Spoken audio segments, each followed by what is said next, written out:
worst of mankind that exists in our world today. In a matter of months, over 700,000 people were forced from their homes in Myanmar's Rakhine State into Bangladesh. A year and a half later, they are still arriving.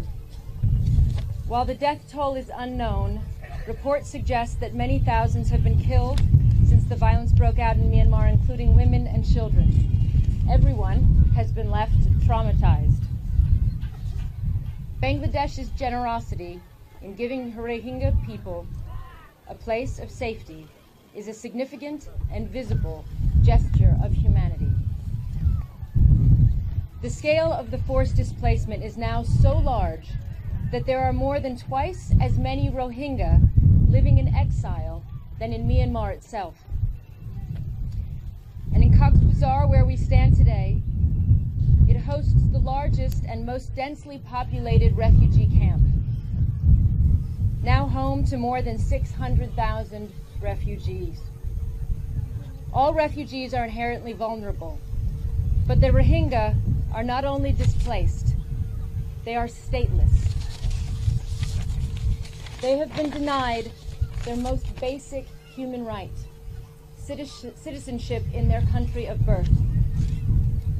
And some still won't even call the Rohingya by their rightful name. It was deeply upsetting to meet the families who have been known and have only known persecution and statelessness their whole lives, who speak of being treated like cattle.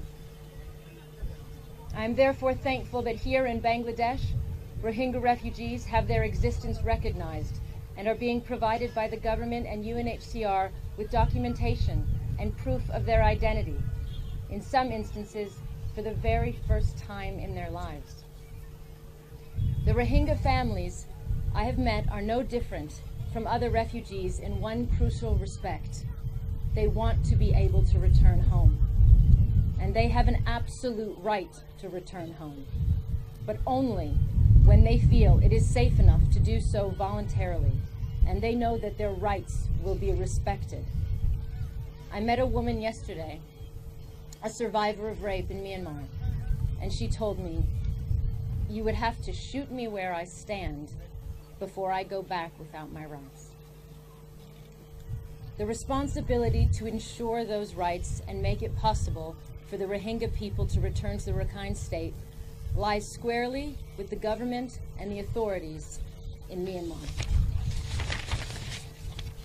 So I hope that they will recognize that this issue will not go away, just as we will not turn away from the Rohingya.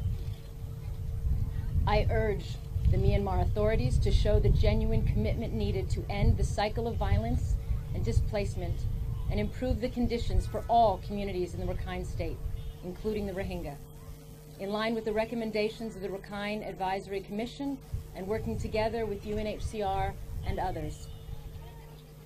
A test and measure of any government is how they treat the most vulnerable people in society and how they treat those who stand up for the vulnerable and speak out for the atrocities committed against them.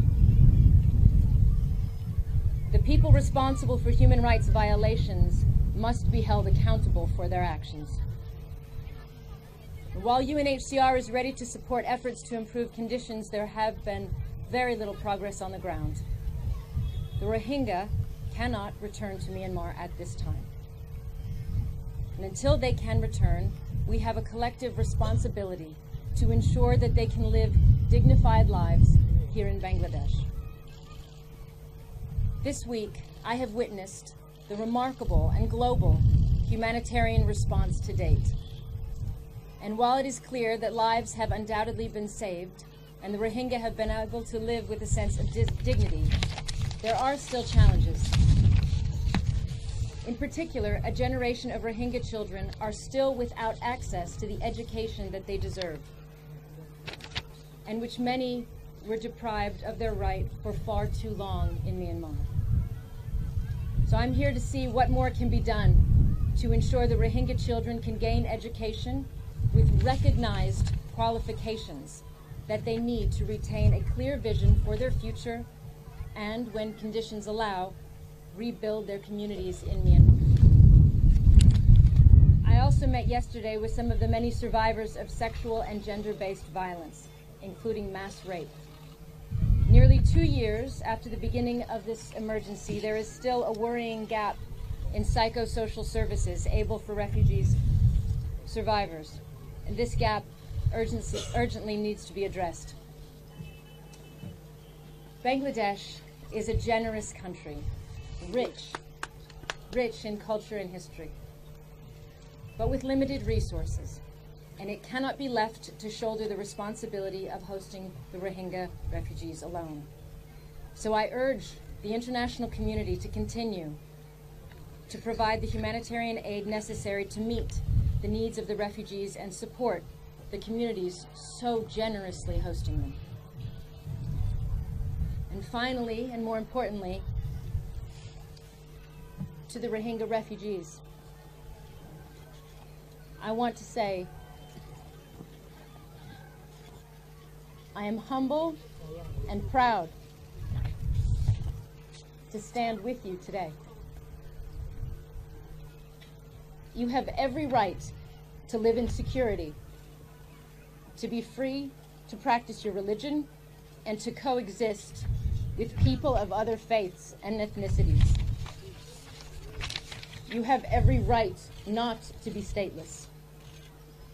And the way you have been treated shames us all. What is most tragic about this situation is that we cannot say we had no warning.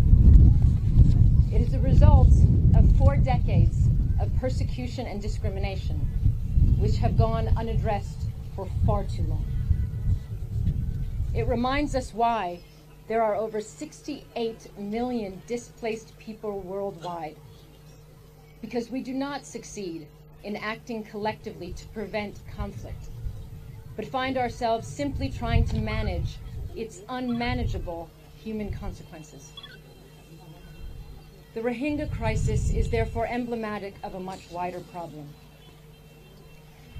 But it is also a powerful example of what happens when people around the world, across societies, come together in response to a cause greater than themselves. And I pray that that generosity and that support continues for these wonderful families. Thank you, and thank you to the government of Bangladesh for their hosting.